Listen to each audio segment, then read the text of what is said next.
470 days. That's how long we have had 97 hostages now held in the Hamas terror dungeons in captivity. So far, since October 7th, we've seen 158 returned, 117 of which were returned alive. But this situation we face now is the first opportunity we've really had to see a significant number of hostages returned since back in November 2023, during the last ceasefire that we had. And I want everyone to be able to understand a little bit about what this situation really is, what an opportunity it means, but also the dangers that are inherent in the situation that we are faced in today. A few key important things for us to understand here.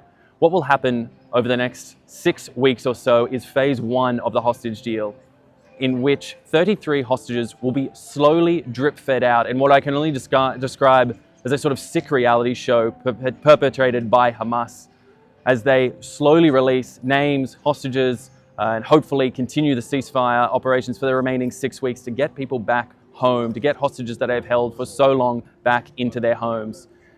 People will be waiting, families throughout Israel, friends and loved ones are waiting to see if the hostages that they've been waiting so long to return home will be returned safe and well, if they are even in fact alive, because as it stands right now, we do not know who is alive and who is dead of the remaining 97 that remain. All we know so far is that today we will see the return of 3 hostages by 4 p.m. or so the current plan goes. Romy Gonen, 23, Doron Steinbecher, 31, a Romanian citizen, and Emily Damari, 27, also a British citizen. These 3 women, civilians, who were taken either from their homes in Kfar Aza or from the Nova Music Festival itself, have been waiting these 470 days. And we hope that by 4 p.m. today, we are recording this ahead of that hour, that these 3 women will be returned home safe, exchanged, as it were, for between 50 and 30 Palestinian prisoners. We are talking murderers, terrorists, those that have been for so long held in Israeli prison to ensure that they do not kill and kill again. We are literally returning those hostages for hostage takers, and we hope, if the Bibas children can be returned, that we may be in fact be returning babies for baby killers. I mean, this is the situation that we find ourselves in right now, and it is a sort of sick game, as I said earlier, but one which Israel must unfortunately be in a position to play while they try and get these hostages returned back into our hands so we can be thankful and hopeful that our loved ones can return. Now, in the meantime, Israel will, as this phase one deal continues, slowly pull its troops back from certain key positions in Gaza, unfortunately, potentially leaving Hamas in power for the time being, although this goes directly in contrast to what Israel wants to ensure that October 7th or an October 7th style massacre cannot happen again once, and certainly cannot happen again the hundreds or thousands of times that Hamas itself has promised that it would perpetuate if it had the opportunity. And this is what Israel needs to be able to prevent in future with the sort of sustainable future deal that Israel may or may not be able to create. And this is always the goal, although in the short term and in the meantime, getting the hostages back is of course the key goal. Now, understanding from there will be additional phases of this plan. Phase 2 is meant to be negotiated throughout the course of the 6 weeks of phase 1. And we don't really yet know how that will play out, but the goal of which will be to return the remaining, what would then be the remaining 65 hostages in exchange for Israel returning more of Gaza back to Palestinian control, hopefully under the auspices of additional players, whether it be the UN.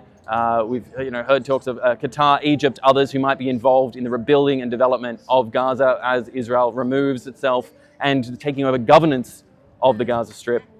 And then finally in phase 3, the long-scale and long-term rebuilding process inside Gaza. But the important message here for us to understand is that as Hamas continues to play these sort of sick, twisted games, doing things as they did earlier today, like not giving the full names of the 3 hostages, those 3 hostages they plan to return today, not giving that information up until well past the deadline. These sort of sick games that Hamas continues to play may play out for weeks to come. They have the opportunity to play any sort of twisted games that they like, and as we've seen from Hamas in the past, it is likely that they will try and push any boundaries to try and renege on any deals, and must be held to account, not just by Israel, but by the international communities, by its own backers in Iran, Turkey, and Qatar. This is an absolutely critical message that must be held to account. Hamas must be held accountable, and the pressure must continue, not just today, not just tomorrow, not just for the 6 weeks of phase 1, but until every single hostage, alive or dead, is returned home. This is the message that we all must take. And here in Israel, here in the hostage square, Kikar HaTufim, in Hebrew. We stand hopeful that we can all celebrate with all the returned hostages and their loved ones soon. If indeed we could even do such a thing, given the horrors that they've been through, the 470 days that they have had to live through so far, and with many more yet to come. I just hope and wish everyone out there can hear this message, to keep that pressure on wherever you are around the world. Your voice matters to ensuring that we get our hostages home safe, and we're able to hopefully find a resolution that ends this war, that allows people to return to their homes, and that prevents Hamas from being in the sort of position of power where they can enact the horrors of an October 7th massacre again, and to threaten to take the lives of any Israelis or other peoples around the world again, as is their clearly stated goal.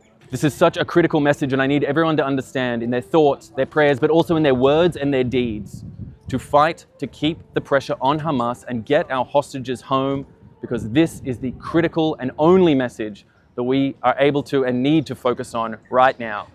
Here in Tel Aviv, in the hostage square, I'm Westropp-Evans. Thanks for watching.